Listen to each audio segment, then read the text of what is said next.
Want to thank Serve Pro of Beechwood, our newest sponsor, and Jack Coslin, the owner. They serve all of Northeast Ohio, not just Beechwood. They specialize in disaster cleanup that leaves your home or office like new, like it never happened. Flood and water damage, fire, mold, and they say even blood and guts. Not just any Serve Pro. Seek out Serve Pro of Beechwood. That's Serve Pro Beechwood, Shaker Heights, ClevelandHeights.com, 216-464-4498. Operated by a former All-State wrestler from Beechwood, we love Serve Pro of Beechwood.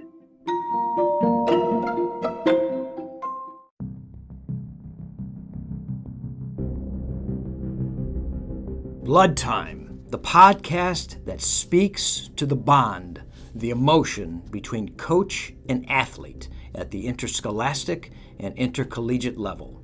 Each interview, each segment will reveal that bond and what was learned, how they were transformed, and what each athlete took to the world at large from that transformation.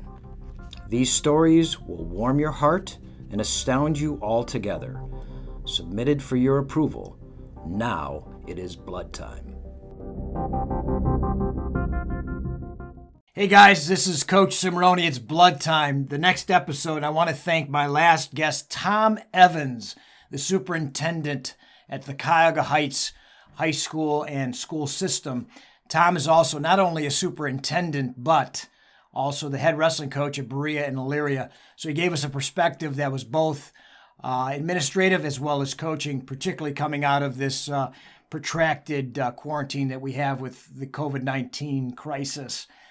Great perspective, very passionate. We loved Tom Evans, and thanks, Tom Evans. Today, I have a unbelievable athlete, terrific individual, and a two-time NCAA champion, three-time finalist, four-time All-American, four-time New York State champ, and an Ivy League MVP and Rookie of the Year, Gabriel Dean. Hey, Gabe. Good. How are you guys doing? Thanks for having me on. Real good, man. Thank you so much for coming on out of Ithaca, New York, right? Yeah, that's correct. How's the weather up there? We had snow here yesterday.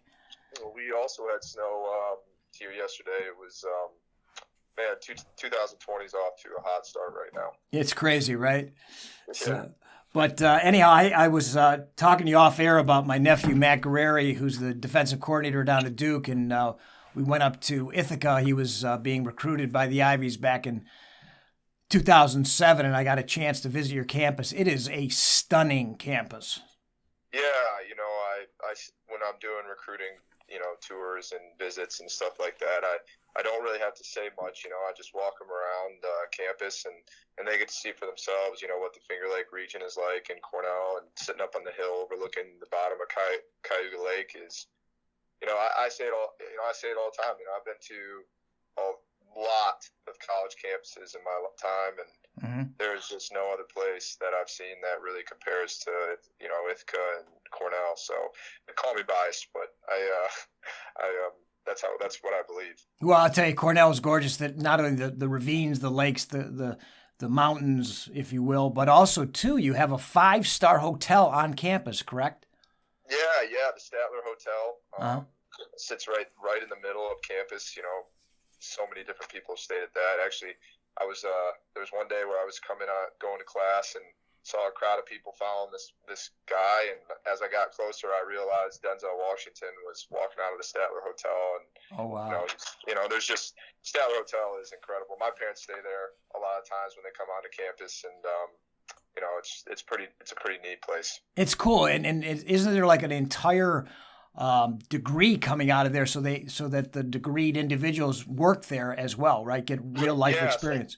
So when I was in college, there was the College of Hotel Administration, and then the Dyson School of Business was in the College of Agricultural and Life Sciences. It was under that umbrella, but then they just recently created the College of Business, and they brought our MBA program in the Johnson School together with the Hotel Administration College, and then they put the Dyson focus in there as well. So now we have a College of Business, and the Hotel Administration piece has kind of formed with that. But before, it formed with those. I mean, it's a top 10 program in the world, but before that, it was the number one hotel administration program in the world, and it still is if you single it out. The college was the best, though.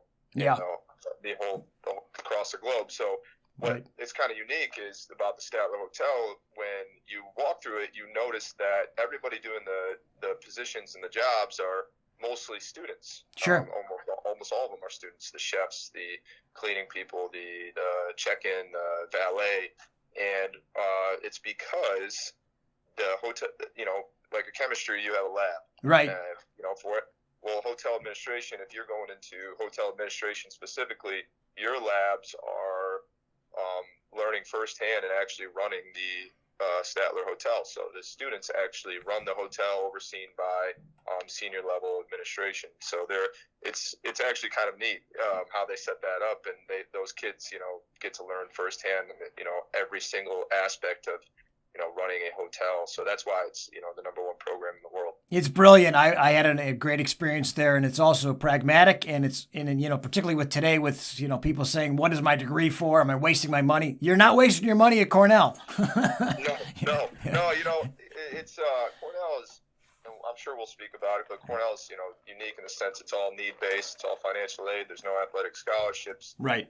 So it's truly an investment depending on your income level. But I by no means did me and my parents had to pay a good chunk of money for me to and my brother now to wrestle sure. to wrestle here, but we would never tell you that it wasn't worth the investment. I mean, it's worth every penny and more. So it's definitely worth the investment if you can make it work with your family. That's awesome. Well, I'll tell you, Gabe, I was, of course, very impressed by that, and you've solidified that. But before I get into the meat of the interview, I do want to wish everybody out there that's a mother, happy Mother's Day. We're doing this on Mother's Day. So to my mother, to your mother, to everybody else that's a mother, we really love you. So the most important day of the year. Indeed, without question. They are definitely the hand that rocks the cradle, my friend. Absolutely. Yep. I'm definitely, if you know me well, I'm a mama's boy, and me too. I definitely, my mother has been nothing but a rock and a solid foundation for our family. You want to give a personal shout out? Please do. Yeah. Shout out to my mom. Okay. Love you so much, and also, to my grandmother and my aunts. Just wonderful people. Feel blessed to be part of the Dean, Cummings, and Schutz family. So. Shout out to them. Well, we're glad that your mother had you. So, on to that. Speaking of that, the whole meat of Blood Time, Dean, Gabriel, is that we have a core of individuals that really get to us, to transform us, to say, to the athletes, we can do this. Who was that, or who were those people that transformed Gabriel Dean into the world-class wrestler and individual you are? I mean, the first and foremost were my parents. Awesome. My dad definitely gets most of the credit because of his wrestling background and his history. But my mom, she had this thing where ever since I can remember when I was competing, and call it cheesy if you want, but it definitely means a lot to a young man a young kid when they know this. Is she would always tell me before anytime I stepped on the mat, the field. I played basketball through 5th grade, so sure. On the court, she would tell me, Gabriel, I'm so proud of you and I love you. And I mean, just so the context behind that was, it allowed me to, as a kid, to really have faith and understand that, my mom and my dad both, they weren't results-driven parents. They were, they looked at sports as a teaching tool to develop their children. Sure. So ever since I was a kid, sports have been a foundation of learning for myself, my brother, and my sister to experience adversity at a young age and have to continually overcome those adverse moments and those failures to help shape, who we are and the kind of person, and ultimately the ultimate goal, the kind of people that we become. So, so my parents really understood that clearly ever since I was a little kid, that sports were going to serve as that piece, not as a piece for me to go in and win championships. Of course, they wanted me to do that, and they wanted that for me because they knew how bad I wanted that, but it was a bigger picture for them. And I just really, really, appreciate that, because one day we're all going to be 50, 60 years old, and we're going to want to have relationships with our kids and our grandkids. And, the foundation that you set with your children at a young age and what you're teaching them can directly impact that someday, and the most important thing. So, though my parents did a wonderful job of that, understanding that for me. And then I would say my grandpa, I was about, ever since I could really 5, 6, 7 years old. Sure. I remember he would bring me to work sites. He started a lawn care business as kind of a fun retirement gig, and he would bring me along, and he really taught me, outside of the sports, the meaning of work ethic and how important that was to your life.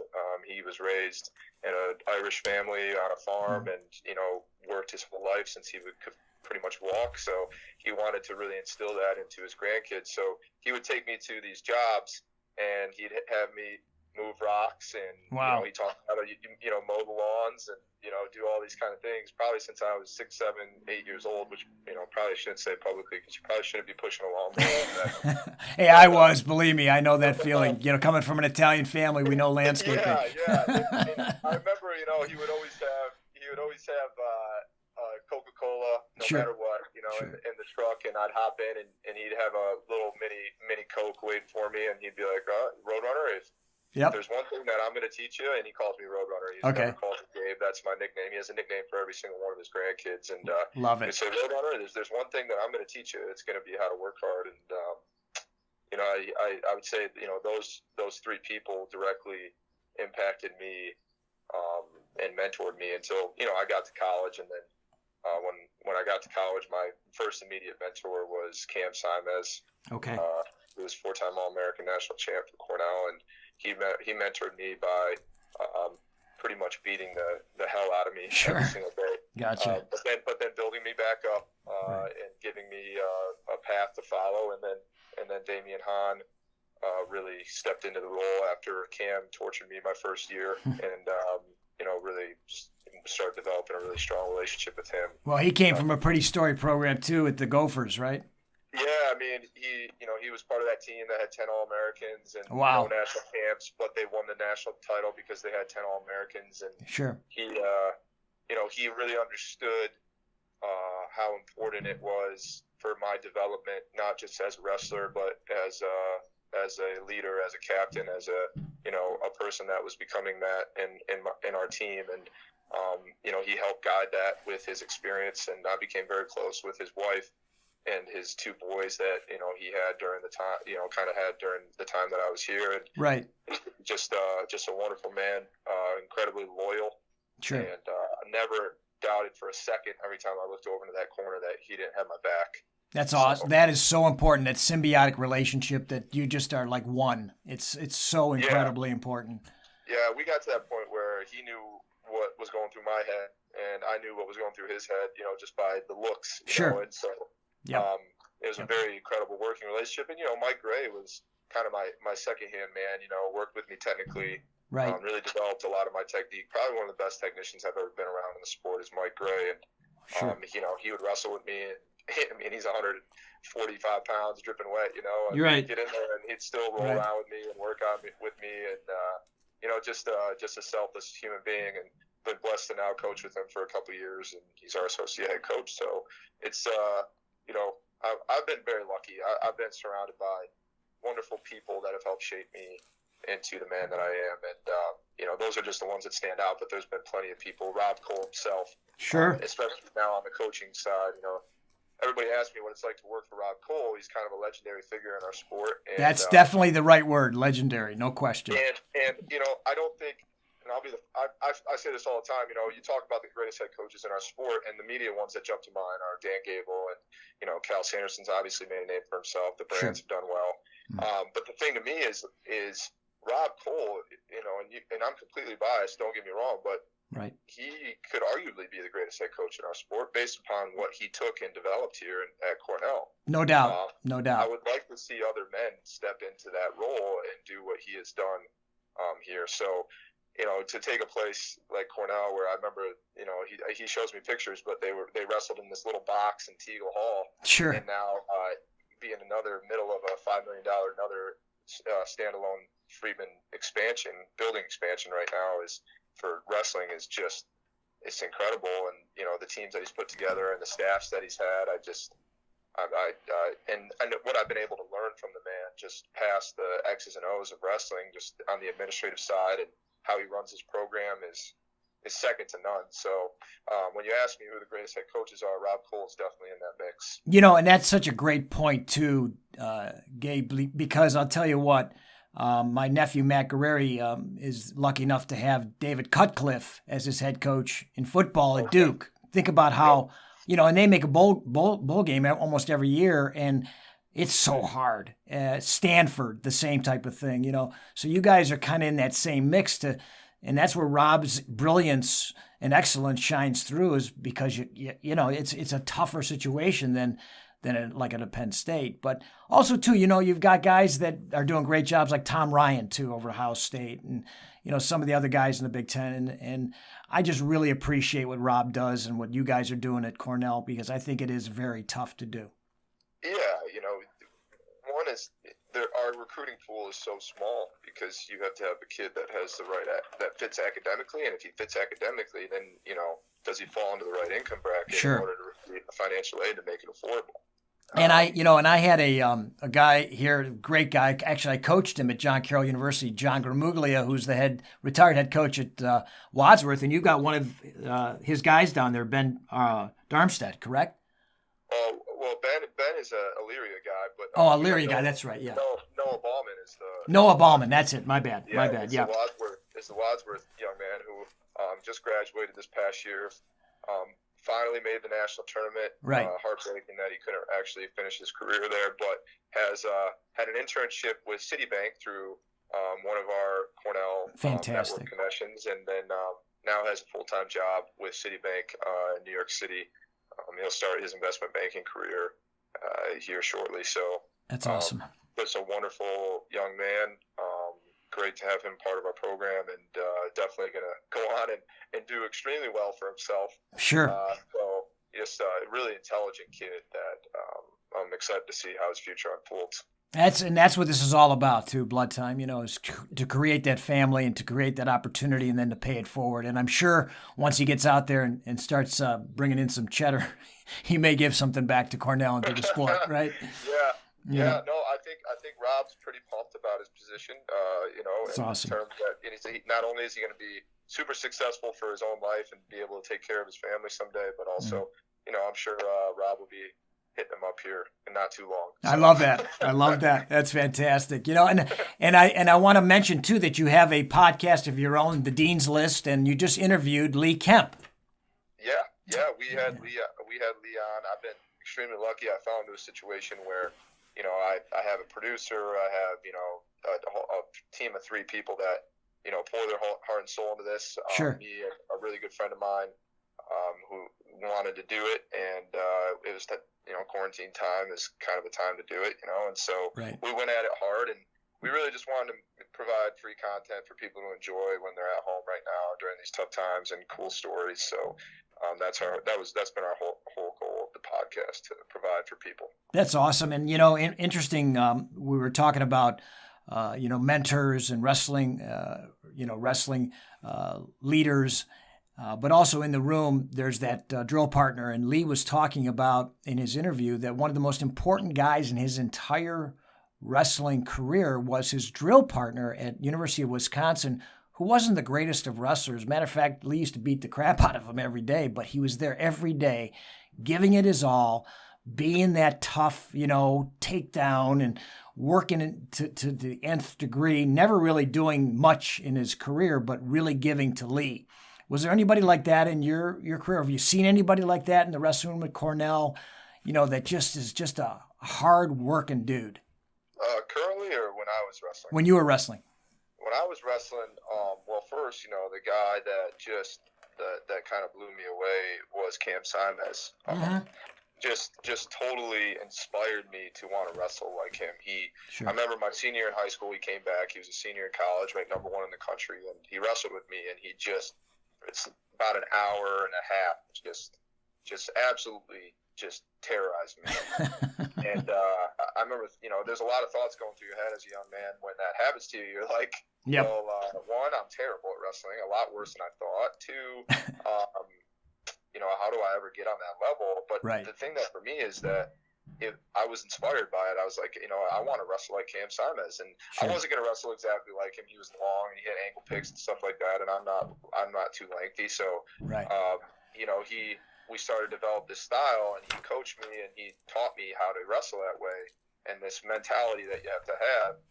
And then Cam, there's no doubt. I mean, every day when my first year at Cornell, Cam was there, and he was ready to go. And he was kind of my first guy. And then I think throughout the middle and later part of my career, the guys that I started to really work out with that were incredibly important to me were guys like Brian Realbuto, and guys like Scott, guys like Jace Bennett, guys like these guys that would wrestle with me.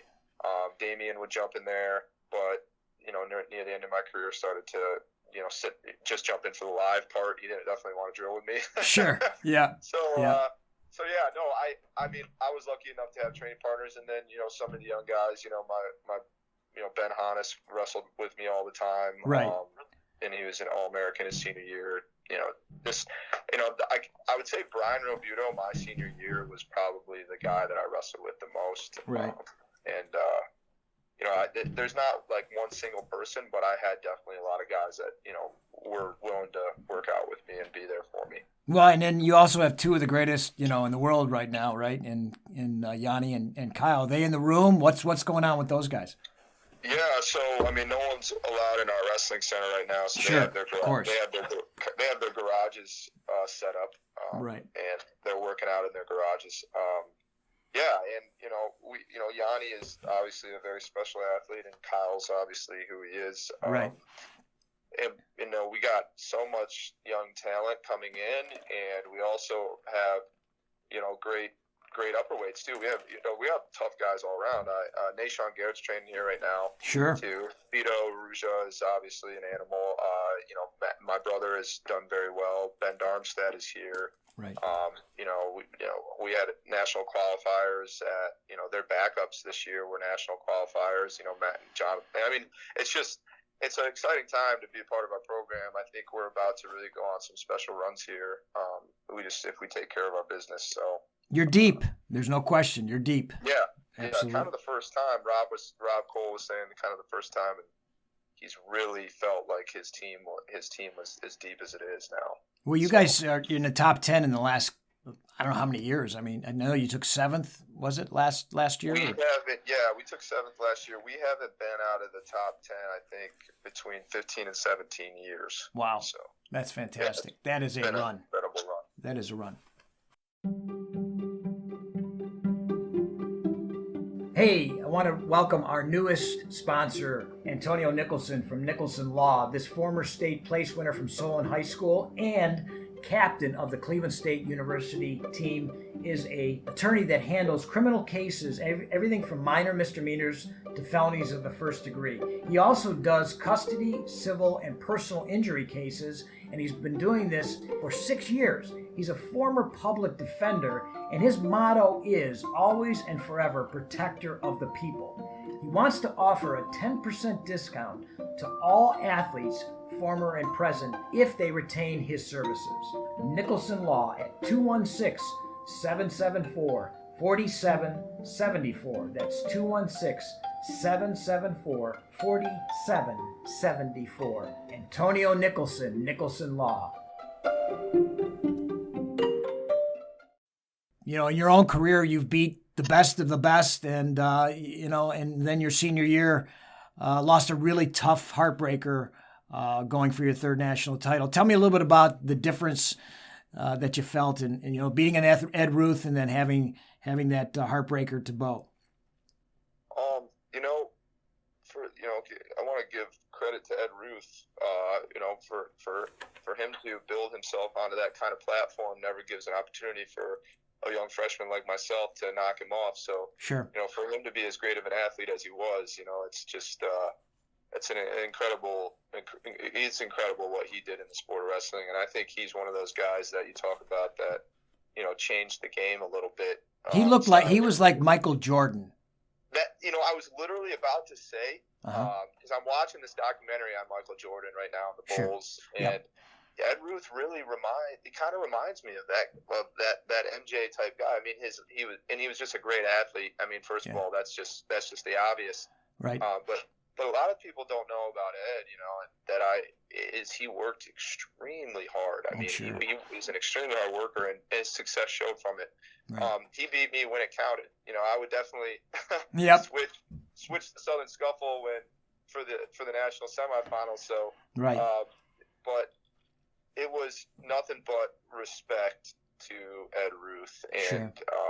I'm happy that he was able to accomplish what he was able to accomplish. He's great. He's a great competitor. Yeah, I remember when I first when I first watched him wrestle, and his just athleticism, his grace, his elegance, like Jordan, it was just he just looked different than anybody else I'd ever seen on the wrestling mat. It was just incredible. You can't stuff you just can't. You can't teach, man. Yeah. You just can't teach it. It takes a one in a generational type athlete, and just an incredible competitor. Yeah, he's special. He was a special athlete. Definitely changed the sport of wrestling in his own unique way. Sure. And now he's tearing up the Bellator world. Right. Right. But when I lost in the finals my senior year, yes, it was heartbreaking. It was heartbreaking. Sure. I don't believe that I was. The thing that I have to live with is that, I was a big guy on making sure my preparation was key. Right. That I did every little ounce in my maximum possible ability. And I don't feel like I did for that match, not taking any credit away from Bo. Sure. I lost, but, and that's one of the toughest things. And it was hard for me to understand after, I was in a position, it was the last match of the night. I'm wrestling for my third national title. I'm going to most likely win the Hodge Trophy right. if I win that match. And there was a lot on the line. And it was really hard for me to understand. The rest of my spring, when I got back, it was really hard. Sure. And I was transitioning. I was trying to decide if my heart was in international wrestling, which I came to find out it wasn't, and transitioning into coaching, which is a completely selfless job. Yes. And I never really understood why, why I lost until my younger brother went through his experience this past year. Sure. And, I needed to make a lot of changes as a young man from being an athlete to a coach. I think in wrestling we get caught up in it, not purposefully, but it breeds you to have more of a selfish mindset in terms like you have to take care of yourself in order to take care of the team. Right. And I personally, it was hard for me to get out of that. And there is I don't want to say it's depression, but there's some blues that come with you get done as a competitor and you don't really know where to shift your gears or focus anymore because you're not wrestling for national championships anymore. Right. And you see Michael Phelps talk about he's a spokesman for a company that helps athletes with this, high level athletes. Yep. And I really struggled with that, and I made a lot of selfish mistakes my first year out of college. I was not the man that I needed to be, and God bless my brother and God for Damian Hahn and Mike Gray and Coach Cole, because he still became an All-American. But I know I directly kind of impacted his career in maybe more of a negative way that year because I was still trying to make it about me. Sure. Sure. And there was a moment that I had with my father. He was very graceful, but he sat me down and he told me that he was disappointed in the man that I was becoming.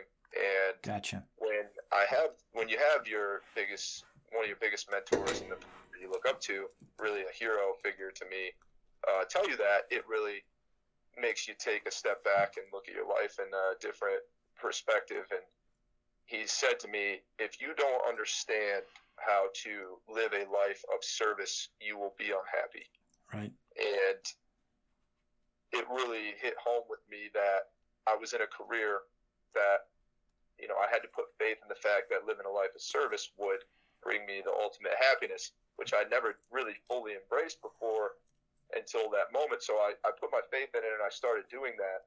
And my relationships with everybody that I might have hurt before with my selfish actions started to blossom. And I started to really see, what life's purpose really truly is all about. And my brother and I's foundation was rebuilt, and we went on this incredible run. And ultimately, it just, the best moments I've had in this sport have nothing to do with me winning any kind of championship or accomplishing anything for myself. The best moments I've had are when I see my guys accomplish one of their goals. And there's better moments if it just feels on a whole different kind of level than when you do something for yourself. And I knew when my father said that to me that, one, my career needed to be done, and two, I needed to completely pour my heart and soul into my profession and these guys. And that's it. That's what I ultimately did. My brother and I went through crazy emotions that I'll speak to now, with obviously having an incredible upset in the semifinals, and then turn around and get to Saturday night. Yep. And this is why sports are great for young men. Sure. He was definitely, the whole day, I don't want to say he was nervous, but he was too excited. And I think he emotionally drained himself going into that match. I could tell about 30 seconds in that it was going to be a struggle. Yes. And Drew Foster capitalized and took advantage and became a national champion that night, and Max was not. Yes. And it finally came full circle to me that it was good that I lost my senior year so that I could sit down and relate to the feeling that my brother was going through that Which night. he needed it the most at that time, no question. And that was more important, that I understood that, than winning a third national title and reaping all the glory from that. And that's the brilliance. That's the brilliance of your dad, and the candid conversation he had with you, that he gave you that gift to be able to do that for people that you love the most. And I talked to my dad about it now, and he's like, you don't know how hard it is as a father to tell your son that you're disappointed in him and the man that he's becoming. But it got to that point where you had to hear it, and I'm so happy that he did, because it changed the trajectory of the kind of man that I was becoming. And I walked, when Max walked off the mat that night, and we found a private area in the back halls of the arena, and we sat there. I realized that it was important for me to have lost going for that third national championship, so I could sit there and tell him and relate to him and help him get out of that, and help him over time overcome that feeling. And thank God he has 2 more years of eligibility left, and it's not his last. That wasn't his last moment. Sure. Because it's made him better. It's it took a while for him to stop feeling sorry for himself and get over that. Yep. Because he lost, but because he knows he let it emotionally, all the drama get to him the day leading up to that, and it's made him a better wrestler and a better man because of it. Well, we're definitely going to hear a lot from Max Dean. There's no question about that. I can feel that. No question about that. But, absolutely. It's interesting. Every coach that I interview talks about the DNA of a prior coach or a dad. And I know that your dad's DNA obviously is in you, but he's also in you spiritually and philosophically. And that you don't even have to think about it now. It's just part of who you are. And that's what I'm hearing in almost every great coach. And it sounds like you're going to be you're already a great coach, but even a greater coach because of that. And the ability for that humility to take that lesson from your dad and say, you're right, Dad, I got to do better. Yeah, I mean, it was to the point where I was either going to be an unhappy and not a good person, or I was going to have to change in order to live a life of happiness, and a life, and that is a life of service. I think your purpose changes as you grow older, and I think you finally get to a point where you decide that you're going to completely invest yourself into others and live a life that way than any other way, and that does change the kind of man that you become, and I fully believe that's the purest way to live life. You will always be wealthy, Gabriel, because of always, that. And I'm gonna give a shout back to my mother. When we were children being raised, and we were kind of feeling down or being a little ornery, she would say, "You know what? To feel better about yourself, go do something nice for somebody else." That's incredible intuition by your mom. She obviously understood that. Yep. And then coaching. I've never had more. There's nothing, and I've had some successes in business and other things, but there's nothing to see somebody do better than they ever thought they could do. And I remember so many times we'd be in the state finals, and guys would look at me like, "How did we get here?" I just got chills thinking about it. And it doesn't matter what you accomplish. At the end of the day, it's your experience to help others get to their goals is the ultimate feeling of not only gratitude but just happiness. It really is. And I was sitting here. I took one of my chairs and put it on my porch, and I'm sitting out there having my coffee this morning. I was thinking about my mom. Sure. And then and my mom's and my dad's relationship and everything that they've instilled into not just me but also my younger brother and sister too. And I just really hope that I can be the type of parents that they were to us and raise my children like they did, because my brother and sister are they're more incredible than me. I'm just blown away by how they've developed and their perspective on life at their ages is really just truly special. And my sister's crushing it in art school now down in Savannah, Georgia. So sure. I'm just super proud and grateful to be part of something that, in not just my family, but in Cornell wrestling as well. Sure. And that's so much just bigger than any individual. It's really something that. What are your parents' names? What are their first names? Bethany and David.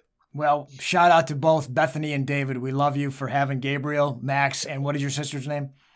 Cassie. Cassie, thank you so much. And Gabriel, this has been amazing. You are a truly extraordinary individual, athlete, and phenomenal coach for our sport, but more importantly, for men that are going to be graduating and going out into the world at large. That's the big thing about Blood Time, is that excellence that is out there and is not just one-on-one. It is exponential. And that's what this sport can really give and has given me. And I think it's given you that same thing. You obviously understand it. And thank you very much for your kind words. And thank you for having me on your podcast. This was a great conversation. I really enjoyed it. Well, Gabriel, good luck with the Dean's List. Thank you. Yeah, good luck with Cornell Wrestling. Give my best to Coach Cole and all the marvelous athletes and human beings that have come and gone into the program. Have fun up in Ithaca. Happy Mother's Day. And good luck, man. Hey, thank you so much. And good luck to you over in Cleveland and Ohio, man. Good luck to you. We are Blood. This is Coach Cimarroni for Blood Time. Love to all on this Mother's Day. I want to share with you my thought of the day. Agendas are a thing of the past. It's time for authentic humanity.